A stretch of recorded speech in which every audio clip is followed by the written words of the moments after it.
কথা মোৰ ঘৰৰ ওচৰতে আৰু এনেকুৱা ঘটনা হ'ব বুলি হ'ব নাছিল আৰু সাধাৰণতে এনেকুৱা ঘটনাবিলাক বহুত ডেঞ্জাৰাছ হয় যিবিলাক মানুহে যিটো চিটুৱেশ্যনত কামখিনি কৰি থৈ গৈছে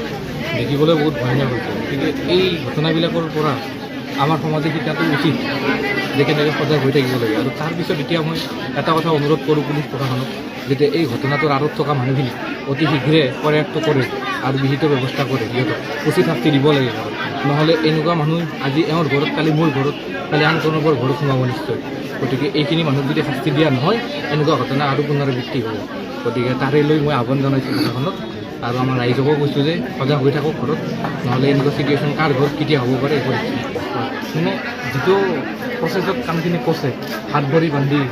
ৰাখি এটা মানুহ অকলেতো কৰা নিশ্চয় 2-3জন মানুহ আছে হাত ভৰি বান্ধি লৈ কাপোৰেৰে আৰু মই দেখাততো দেখিছোঁ যে ঘৰৰ কাপোৰেই ইউজ কৰিছে গতিকে সেনেকৈতো আৰু আমাৰ স্বয়ঙত তেনেকুৱা ঘটনা ঘটা নাছিল আগতে